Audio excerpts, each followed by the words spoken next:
What's up, Enduro guys? This is your program for the 25th of August and the final week of the rear foot elevated split squat and pull combo that we've done and the other various things that we've been progressing with. Next week will be a deload week. We're going to be doing some new movements, so you can be excited about that. But for now, crack on, try hard with this week. It's going to be testing. As you did last week, the same weight. You're going to do 8 to 10 reps again of the rear foot elevated split squat. Then you're going to ditch the weight and you're going to do a full range onto the box, as many as you can, basically without stacking it.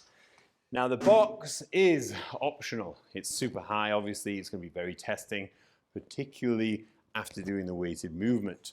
So what we want is some super dynamic stuff after pre-fatiguing with the weighted movement under control. When you ditch it, it doesn't necessarily have to be a box. You can use a plate or even a target on the floor and just imagine that you're jumping onto something. The importance is that you're pushing through hard at a pace where you're going to be nice and explosive. And then rest, maybe 30, 45 seconds between each leg and move on to ring rows.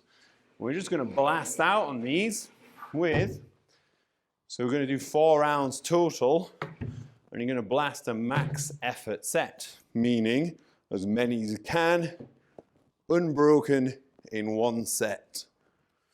So a lot of the strength that we've done in the holds should contribute to you doing big sets today on these.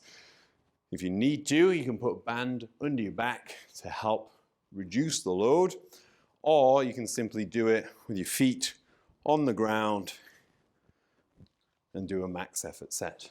And that's it for part A. This is a Fit for Racing exclusive movement. So you're going to do 100 total clean and jerks with dumbbells. You're going to do 5 at a time each side in a staggered stance.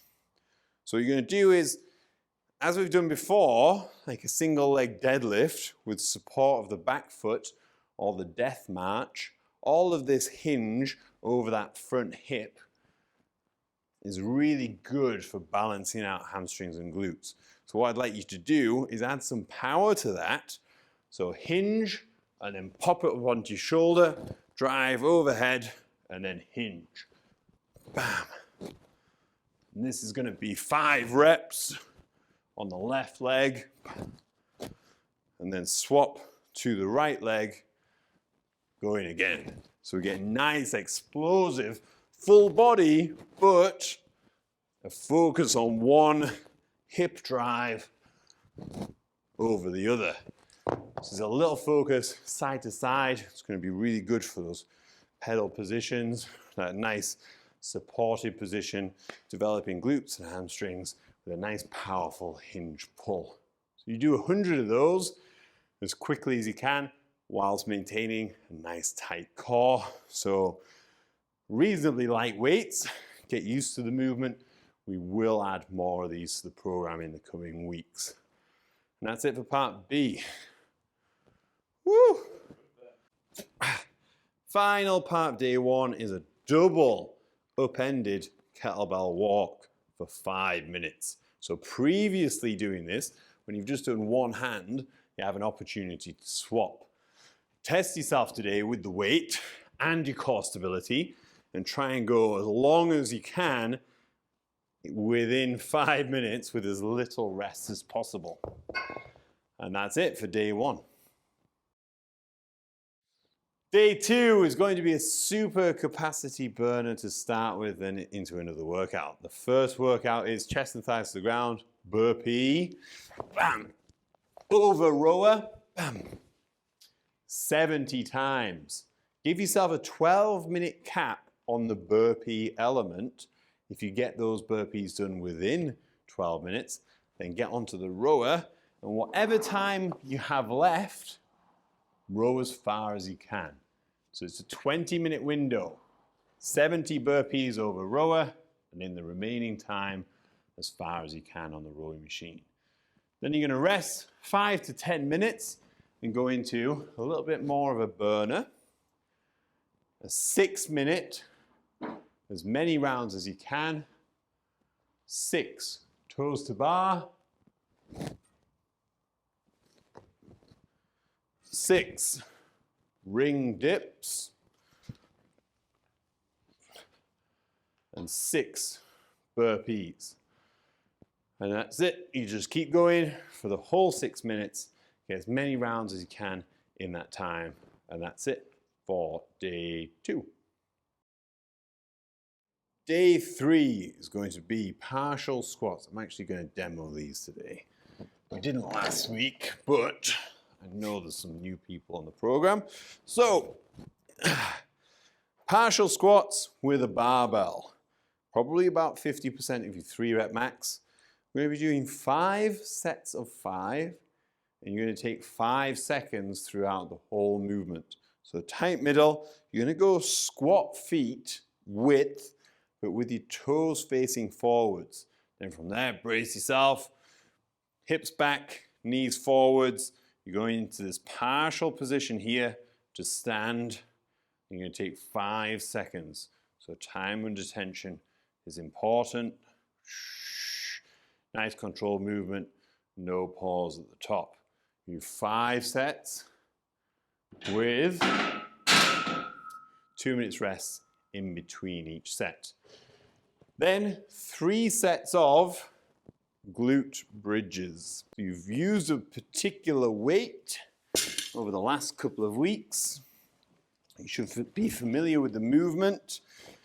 But today you're going to do 3 sets of 15 to 20 reps. I think I might have just farted then. Did you get that? 15 to 20 super tight core, farty hip thrusts. It's not particularly the movement. I think it was my lunch. And that's it for part B. So the squats, those, we'll move on.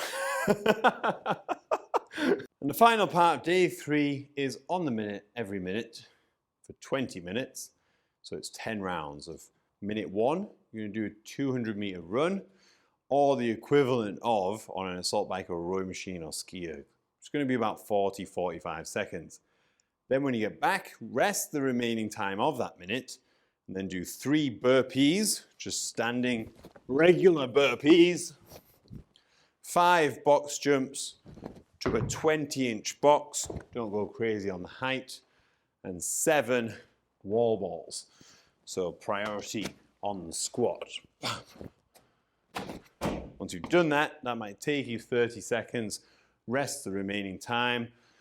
Each time is probably going to take you a little longer. So make sure that you get the work done before the start of the next minute. If you don't, reduce the distance a little bit, reduce the numbers a little bit so that you have a little bit of rest in between. If you can easily manage it, then add numbers, add distance. So you can add a number to burpees, box jumps, and wall balls if you're super elite. And that's going to be a super good gassy workout to finish the week's workouts. And that's it for day 3. Moving on to day 4, which is the same as it has been for the last 2 weeks. We will change it next week, don't worry. But it's 2 minutes cardio, 2 minutes mobility, alternating between the two, prioritizing the mobility stuff that you've identified on the mobility screening sheet. If you want to turn it into a workout and that you're not riding at the weekend and you're recovering really well, feel free to up the ante, do 2 minutes on the bike and 2 minutes core work. So that core work on the suggested videos that we've sent through, or core of your choice. Actually, if you really want to, and you are doing all of the recovery well, I think this is going to be a small proportion of people, but why don't you do 2 minutes on the assault bike and then a 100-meter double kettlebell carry, which is going to be a very good all-around strength. So particularly through the core, and then do that for 40 minutes total and tell me that's not the best workout you've ever done. And that's it for the week. So next week, we're going to be doing deload week, which will introduce more movements that you're not familiar with, so opportunities to try stuff new, get familiar with it, so that then we can add it into the program and you can do it super effectively at speed or at more weight, basically making you a better rider. So as always, any questions, send them over. Happy riding, happy gymming. See you next week. Peace. 1, 2, 3. Listen.